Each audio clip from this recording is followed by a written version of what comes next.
પછી અમે નીકળી પડ્યા હતા પોલો ફોરેસ્ટ જવા માટે, એક્સપ્લોર વિથ નીરવની સાથે. ત્યાં પહોંચવા માટે અમે બસમાં શું ધમાલ કરી, મસ્તી કર્યો, ડાન્સ કર્યો, જલસા પડી ગયા. ક્યારે પહોંચી ગયા એ જ ના ખબર પડી. પોલો ફોરેસ્ટમાં અમે પોલો હેરિટેજ રિઝોર્ટમાં સ્ટે કર્યો હતો.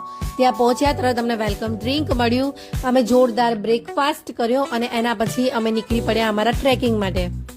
ત્યાં અમારું ફર્સ્ટ ડેસ્ટિનેશન હતું શંકર ભગવાનનું જૂનું મંદિર. એના પછી અમારો ટ્રેક સ્ટાર્ટ થયો. આવી ઉબડ ખાબડવાળી જગ્યા ઉપરથી માઉન્ટેનની ઉપર ગયા, નીચે ગયા, ખબર જ નહીં, અને અમારો ટ્રેક પૂરો કર્યો. લાસ્ટમાં અમે રિવર એન્જોય કરી. પાણી એકદમ નીટ એન્ડ ક્લીન હતું. પાછા રિઝોર્ટમાં ગયા અને લંચ કર્યું.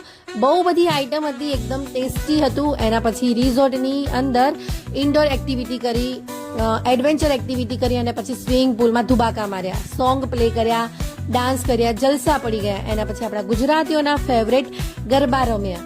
એના પછી અમે ઇવનિંગ હાઈ ટી કમ મતલબ ડિનર જ લીધું.